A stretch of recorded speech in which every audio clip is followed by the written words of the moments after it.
अस्सलाम वालेकुम वरहमतुल्लाह। जैसा कि आपके इल्म में है कि पाकिस्तान की 7वीं मरदमशुमारी और तारीख़ में पहली डिजिटल मरदमशुमारी का अमल शुरू हो चुका है। इसमें हर फ़र्द का शनाख्ती नंबर हमने अंदराज करना है।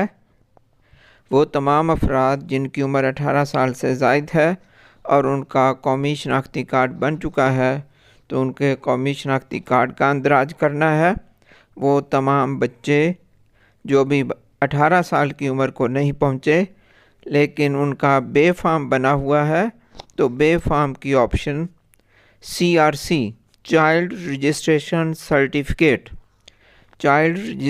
सर्टिफिकेट के नाम से वहाँ पे ऑप्शन आ रहा है CRC का।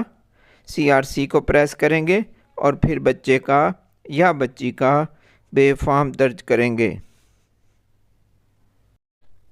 तमाम शुमार कुनिंदगान इस बात को नोट कर लें, वो तमाम बच्चे जिनकी उम्र 18 साल से कम है, उनका शनाख्ती कार्ड अभी नहीं बना, तो उनका शनाख्ती नंबर उनका CRC नंबर होगा, जिसे उर्फ़ आम में बे फार्म नंबर कहते हैं। तो उनका बे फार्म का अंदराज होगा।